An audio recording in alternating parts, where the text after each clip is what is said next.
Hi guys, welcome to Twin Peaks Twin Perspective. I'm Joe, and tonight I'm going to be talking about 10 things that I did not love about Twin Peaks The Return, otherwise known as Twin Peaks Season 3. Full spoilers on everything Twin Peaks, and that includes the first two seasons, the third season, all the books, all of the lore. I have another video, 10 things that I loved about Twin Peaks The Return, and you can check that out on this channel. And before I get into my top 10 things, they're not listed specifically in numerical order, but the stuff at the bottom of the list was stuff that annoyed me. The stuff closer to the top of the list annoyed me much more. But before I get to that, I'm going to mention a few other things. First, I want to talk about how we didn't spend a lot of time in Twin Peaks, the actual town, which, ultimately it turned out okay, but it could have been a lot better if we'd have spent more time in the city, hanging out with the characters that we all grew to love. The town folk. We didn't spend enough time in Twin Peaks. I know that David Lynch is not one to fan service. He's definitely not going to give you what you expect. And my issue is that I think both he and Mark Frost had to expect that the fans wanted a little servicing. We didn't want the same exact thing, but when homage was paid to the original two seasons, I felt in The Return it was almost a throwaway. It was almost an insult. It was all pretty decent, but ultimately recapturing that magic, that didn't happen often. Those moments were few and far between. I would have liked to have spent time with the characters that I grew to love in the first two seasons. So that was a big disappointment. Another thing, and I mentioned this before, I didn't want the Cooper that came out of the lodge at the end of the second season. I didn't want that to be his doppelganger. I thought that would get kind of goofy if there were two Coopers running around. Ultimately, it was his doppelganger, and there were problems with it. Initially, Cooper on the other side is told that he can't leave until the doppelganger comes back in. Well, he does leave, but he becomes Dougie, and so I guess technically he didn't leave, but they're helping him along, the other side, and eventually Cooper snaps out of it, so they are ultimately existing on Earth at the same time, at least I'm led to believe, where there is Cooper and there is the doppelganger. Of course, Cooper doesn't show up until after the doppelganger's shot by Lucy. So a lot of inconsistencies there. I wasn't sure if it played out as well as it could have.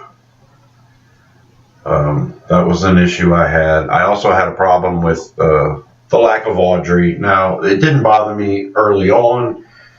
After a while, seeing the fans grow so rabid about it, it was kind of funny to me. I knew eventually we'd get her, and we did, and she had her little moment, and then as annoying as that was for a lot of it, it ultimately made me want to help her and to save her, and so now Audrey has become an important part of the story to me once again, where I felt like when season 3 started, Audrey's impact could have been major, it could have been minor, it didn't really matter. With her son Richard running around, ultimately her role became pivotal immediately, and so but the way it ended with her seeing her reflection in that mirror, it makes me, that's one of the things that's driving me to want a season 4. I want to save Sarah Palmer, and I want to save Audrey. So, and last, before I get into my top 10, The Lack of Music by Angelo. It was all substituted with beautiful sound effects, and I assumed Lynch wanted to do something different. But I thought that what he did in Fire Walk with Me was the difference between the series on TV and the film. There was a difference. You know, very few songs from the series was used in the movie Fire Walk with Me. Balling played. They played Laura's theme a few times. You only got a hint of Dance of the Dream Man when Coop walks into the FBI headquarters, and then everything else was really just brand new music by Badalamenti, and it was pretty wall to wall. And the series was certainly wall to wall music. The music defined most of the scenes. I guess Lynch wanted to get away from that completely, which is a shame because that's one of the defining aspects of Twin Peaks, Angelo's music. We had some new pieces, but nothing really reminiscent of the old slow jazzy style. You know, we never heard we heard Audrey's dance in the meta way possible, but we never heard Freshly Squeezed. We never heard Dance of the Dream Man. We did hear some of the Black Lodge music and stuff, but overall, lack of Angelo. All right, now let's get into the top 10 things that really irked me, things that I did not love about Twin Peaks. Number 10, the scenes at the Roadhouse. There were some highs, there were some lows.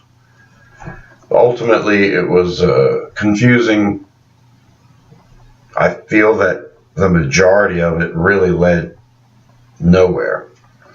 So even the stories that hinted towards what you know, some underlying meaning of Twin Peaks, you know, what we realize is these conversations in the booths with these young people. This is the new youth of Twin Peaks, and they're going through the same troubles that the youth from the first 2 seasons were going through. So, you know, we see that similarity. And then every now and then in the conversations, you might think it's connected to something that's in the series existing that matters. I mean, the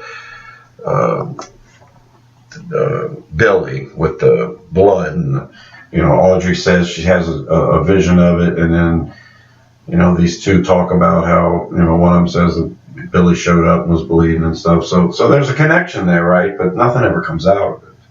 But the majority of it felt irrelevant, long, especially the scene when we get introduced to 6 new characters, and it has absolutely nothing to do with the plot.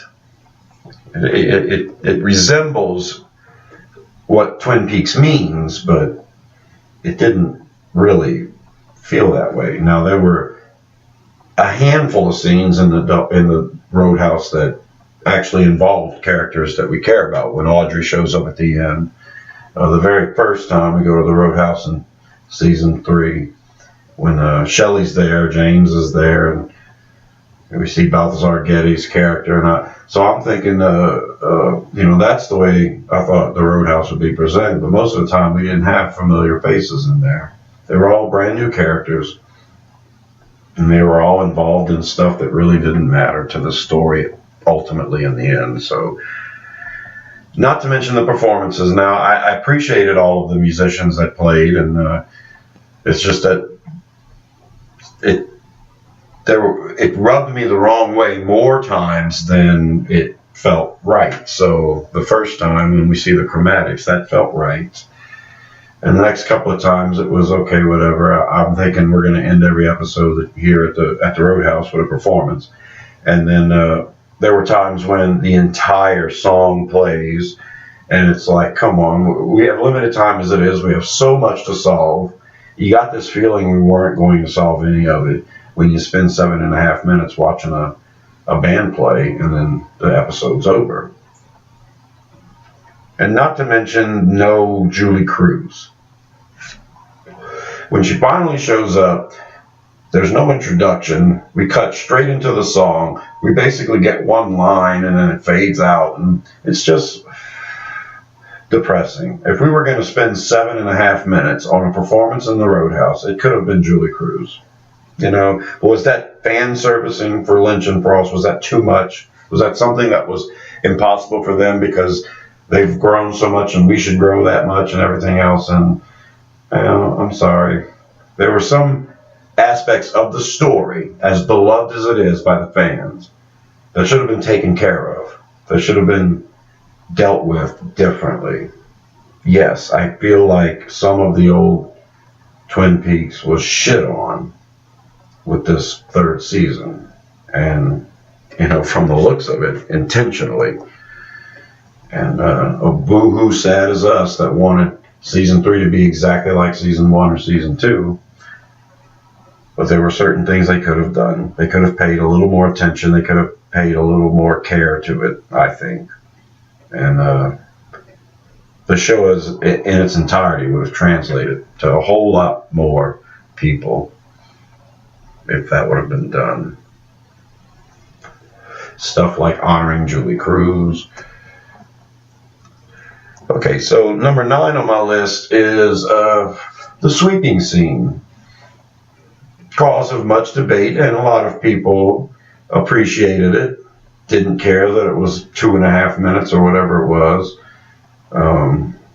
I even said during my review and recap that, you know, just get up and dance like you're actually at the Roadhouse. You know, if everybody else has left, but they're still playing loud music, Green Onions is playing Get Up and Dance. Green Onions isn't interesting enough of a song to keep my attention for that long, and my prevailing thought is that the guy that's sweeping this bar should have done the whole damn bar in the time that Green Onions is over with, okay? But no, this fucker's riding the clock, sweeping as slow as possible. We're bringing all the pieces together, okay? Yeah, I've waited 25 years, and I'm going to appreciate as much of it as I can. Don't appreciate the sweeping scene. Thanks, I'm glad it's there. You know, if it was a 2.5 minute art piece, I'd still have my problems with it. That dude was riding the fucking clock. You can sweep a hell of a lot faster than that. Okay, number 8 on my list of things I did not love about Twin Peaks: The Return was the French girl scene. You have this beautiful woman, you know, ideal pin-up 50s calendar girl, a gorgeous French woman. Gordon is telling a story, and it's reminiscent of when he told his old FBI stories to Shelley to try to impress her, and he's pulling the same shtick on the French girl. Now, the knock at the door happens, and it's Albert. And the events leading up to this, I am of belief that Albert is there to tell Gordon about the text messages that Diane and whoever she's texting to, tell him about those texts. And I'm ready to get the plot moving. And this woman takes forever. Now, it's beautifully shot, it's beautifully acted, and you know, going back after several viewings, having the initial shock of it go away, I can appreciate some of the humor in it. It's a good one, you know, that's funny. Okay, but at the time, and still to this day, I have my issues with it. And it's not just that it takes 5 frickin' minutes for this girl to leave the room. I am as aggravated as Albert is standing there watching this. Okay, you're not impressive, I don't like you, whatever. When she finally leaves, Gordon Cole could care less about what's important, the mission, you know? He sends her, he tries to be funny. Albert eventually is not giving a shit. It's important that this plot be moved along, and then, you know, Lynch is like, sometimes I worry about you. Good God. But really, ultimately, the whole thing bothered me because Cole, after finding out the information, insists that he must get back to this Bordeaux and this woman. It's like, come on, man. At this point, I'm Dr. Amp thinking this is where our money goes, our tax money goes. The federal employees that are freaking doing this shit, shacked up at a hotel with their own fucking collection of liquor, having the new evidence to pursue the case, and instead you want to get back to your fucking French girl. Okay, I had a problem with the whole thing. So there's my 2 cents. At number 7, that woman honking the horn in the car when Bobby had to tell her to stop. This was a Lynch scene. This is something that happens, you know, most of the time. I can appreciate it. It's everyday life, and what's important to this woman is that her child's sick and she hadn't seen her uncle in forever, and they're trying to get home and they're stuck in this mess, and why does this have to happen to her, that these crazy gun nuts are shooting a gun in the middle of the damn diner.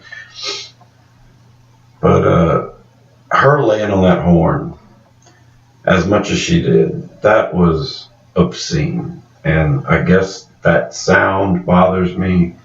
I don't like it. You could have been scratching your fingernails down a chalkboard. It would have had the same effect.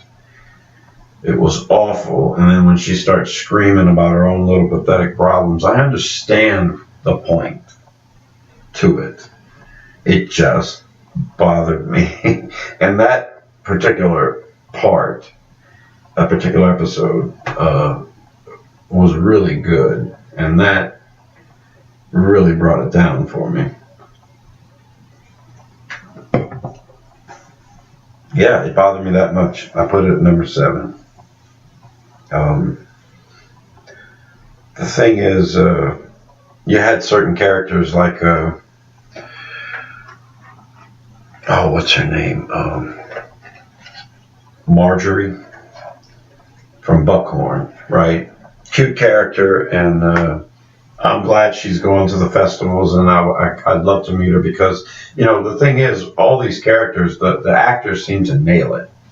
The actors did a great job, and they brought the characters to life. It's not their fault that Lynch put them in these situations. I mean, Lynch did it, Frost did it. So Marjorie Green, as charming as she is, you know, I was very impatient. I wanted answers that I'd waited 25 years for, and ultimately didn't get some of them at all. And that's just par for the course with this 3rd season. Yeah, a lot of disappointments. Marjorie Green, for instance, that's her name, Marjorie Davis or Green, something like that. We have this long ass 3, 4 minute, 5 minute scene, and she has the keys on her the whole time. You know, I don't have time for this shit. I really don't. You know, if it's a regular 2-hour movie, it's a new movie, I'm not already invested in what's going to happen. It might have been different, but it just, when you love something so much and you wait so long, it's like they're playing with your emotions at that point, you know, to lack of a better term, fucking with you. Even with characters that I loved, like Dr. Jacoby, for instance, the first time we see him, I'm so happy we see him. He's getting these shovels. We don't know why. The next time we see him, he's spray painting the shovels.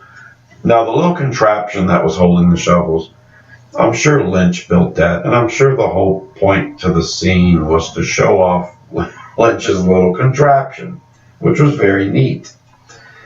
But did I wait 25 years to watch this? To watch Jacoby spray paint shovels for a good 3.5 minutes?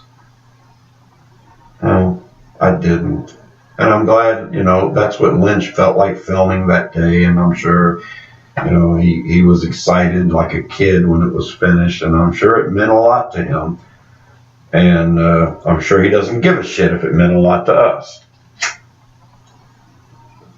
It was beautifully shot. The one thing I can say about Lynch is he captures images and they're beautiful. And, I have to remove expectations when I'm viewing his stuff. Otherwise, it's going to drive me crazy. I am in love with Twin Peaks. I'm in love with that world. It's the greatest thing the entertainment industry has ever provided for me. And I'm thankful for season 3. I just have to learn to accept the way things are. I had 25 years to dream about the way it could be. Throw all that out the window. But it did feel like he was fucking with me at points. So those things irritated me. Okay, at number 6, I want to talk about the diary page explanation. The problem is it's inconsistent from the past, of past lore, of what we've heard, existing lore. That I watched the episode where they found the diary, the missing secret diary. We saw all the pages just torn into shreds all over the place. And later on we see Cooper, and he's got a bunch of the pages trying to piece it all together. And he's talking about his findings in it. And I don't personally think that in the shape that diary was in, that anybody would know exactly how many pages were missing from it. Okay, I just don't. I don't. So whether you've watched the show before and you think you've managed to know exactly how many are missing, I don't think it's possible. I guess you can count each little ripped page and then try to piece it all together. And, if they were so sloppy at every damn thing else investigating, if you ask me, I don't think they were good enough to figure that out, okay? But for argument's sake, let's say that they figured it out, and they know that there's 4 pages missing and 3 of them are there. So we've got this other page missing. Is it Carrie Page? I don't know. But I didn't like the explanation from Hawk of that Leland put those pages there. That to me didn't really make a lot of sense. I don't think Leland would have had some knowledge of the importance of these papers. He would never have parted with them. I guess he's afraid he's going to get searched, so he goes to the bathroom first and he puts them in the stall. Then he goes and gets interrogated, and he eventually was a free man after they took him in. At that point, he wasn't. When he was being questioned before about murdering Jacques, he was released in his own recognizances, and then ended up going back when they brought Ben. But he could have gone back before then and retrieved the pages, and I'm sure he would have. So I have a problem with the explanation. It made more sense that the one-armed man had found those pages when Leland went into the crossing through the red curtains by the oil, and that's where the pages and the bloody towel were found. Those pages, in my opinion, could have been what the one-armed man didn't grab. The one-armed man left those. What I'm saying is Leland crossed over, dropped the pages there. The one-armed man came by before Hawk showed up. One-armed man grabbed the papers of importance. Hawk found the other pages that were evidence all along.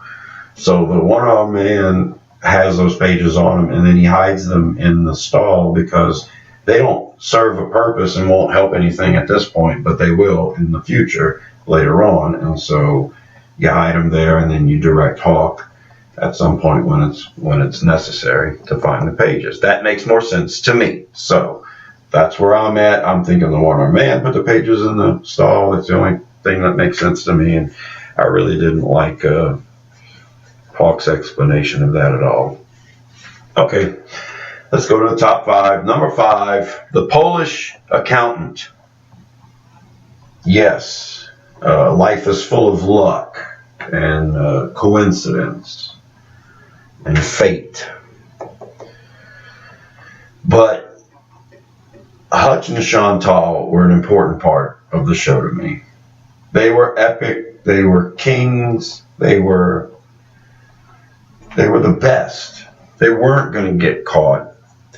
And I'm supposed to believe that they got sloppy because she was hungry, and they're at the goal line, and they screw everything up.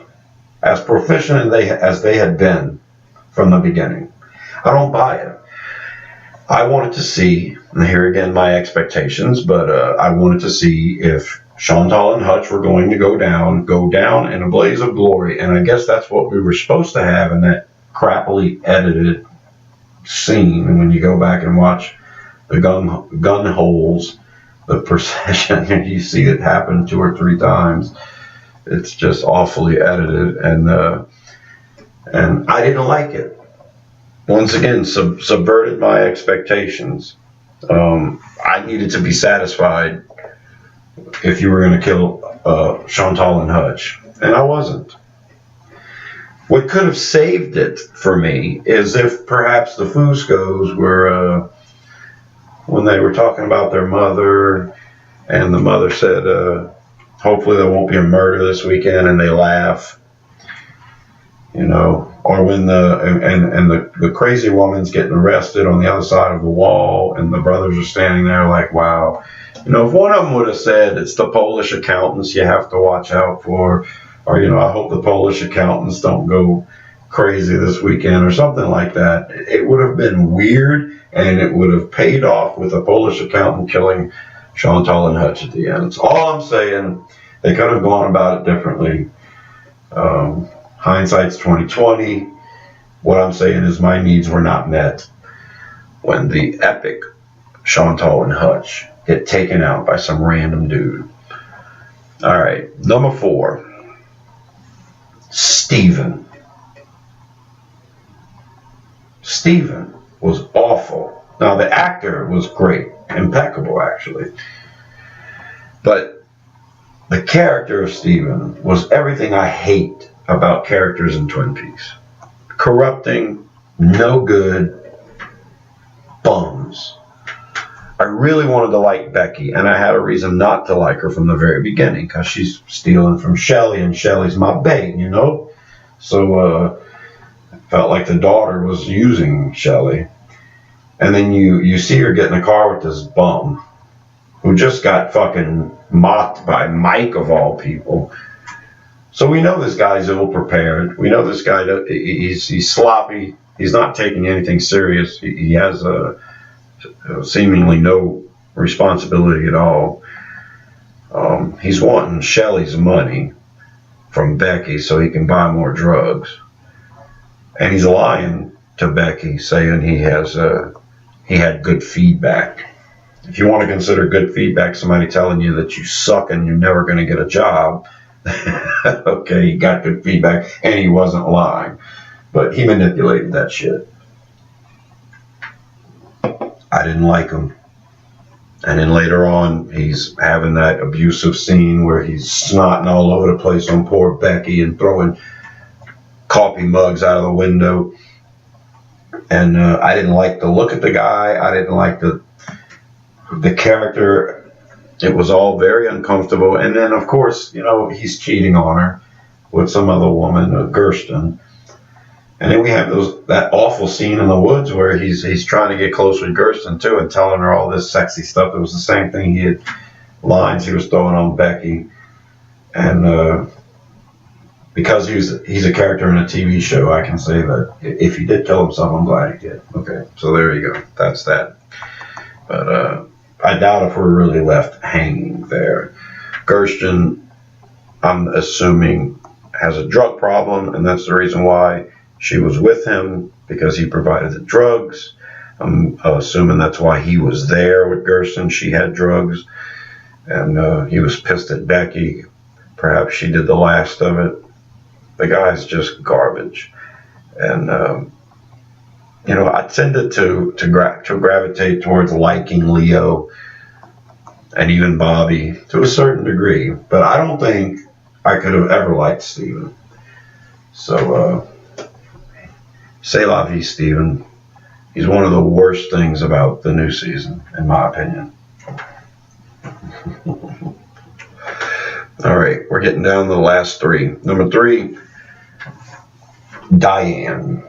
I love Diane. Don't get me wrong. Laura Dern nailed it. And fuck you, Tammy. Okay? And fuck you, Albert. And fuck you, Gordon. But ultimately, what they did with Diane in the end really, really, really bothered me. The fact that she was NATO, I didn't like that. I'm trying to figure out where Audrey's at now. If Diane was in NATO, then who is Audrey in? Because I'm assuming Audrey and Diane were taken to the same place. They were done. The same thing was done to both of them. So if Diane was NATO, where's Audrey? But anyway, I didn't like that. And leading up to NATO, I didn't like. Those damn texts. Those damn text messages pissed me off.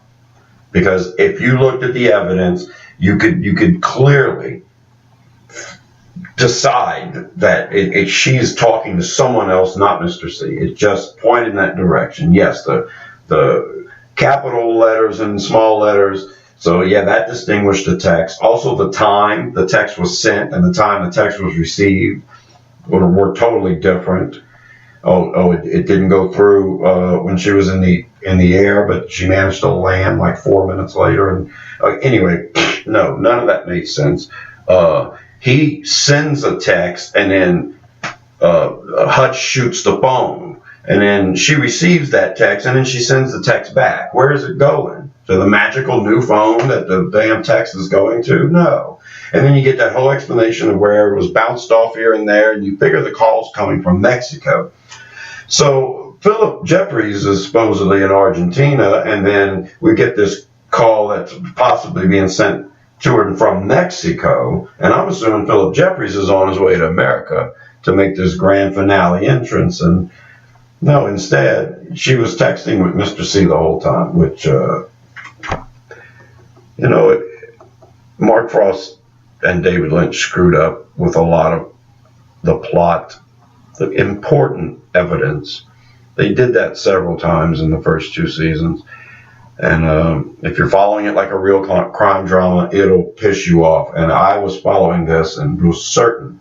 Now, yes, am I a little upset because I was duped? Yeah, I guess so. But you don't present evidence to the contrary and then say, I got you, I lied the whole time. And that's really the way I felt. So yeah, Diane's character was ruined for me because of those damn texts and the fact that she ends up being Nido. And the fact of what happened with her and Cooper after. But I'm saving that because I'm down to my last 2, and they kind of go hand in hand. But I'm going to start with Coop and Diane. It made sense that Diane would be the one that knew Cooper better than anybody else. But I wasn't sure that they would have some sort of a romantic interest in each other. When it's discovered that they both do like each other, that's okay. I can handle that. But for them to kiss in the sheriff's station in front of everybody like that was kind of cheesy. Okay, so I want to talk more about that scene, but that's going to go towards number 1. So let's skip forward to Coop comes out of the lodge, and there's Diane waiting for him. Yes, it's really you, it's really you. And then they get in the car and they drive a certain direction, a certain length, because he gets to this point where he thinks they're going to cross over. And I'm not sure why at this point, because Mr. C's been abolished and Bob is destroyed, and you can have coffee with the people of Twin Peaks we've been waiting all summer to hang out with. We don't get that. Instead, it's more important for Cooper to hop in a car with Diane and drive to this point. So I guess his intention is to go find Laura. I guess. So this conversation he has with Diane before they cross over, this conversation is a conversation that a guy has with a girl when he's trying to get her to fuck him. And, I called it sexual innuendo when I was reviewing it, but no, the conversation to me seems like It was written for a guy trying to get a girl to fuck him and eventually convincing her to. And he just played it in this other way where they're in a car talking about crossing over. That's what it is. That's what it feels like to me. When you go back and watch it, you'll see.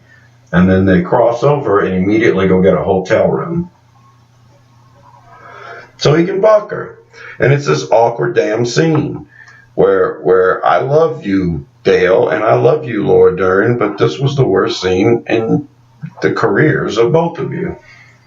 And it felt awful. And then at the end, he's Richard, she's Linda, and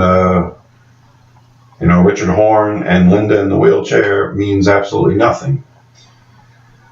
So, and then she's gone. So the whole treatment of Diane and this whole Coop Diane thing rubbed me the wrong way.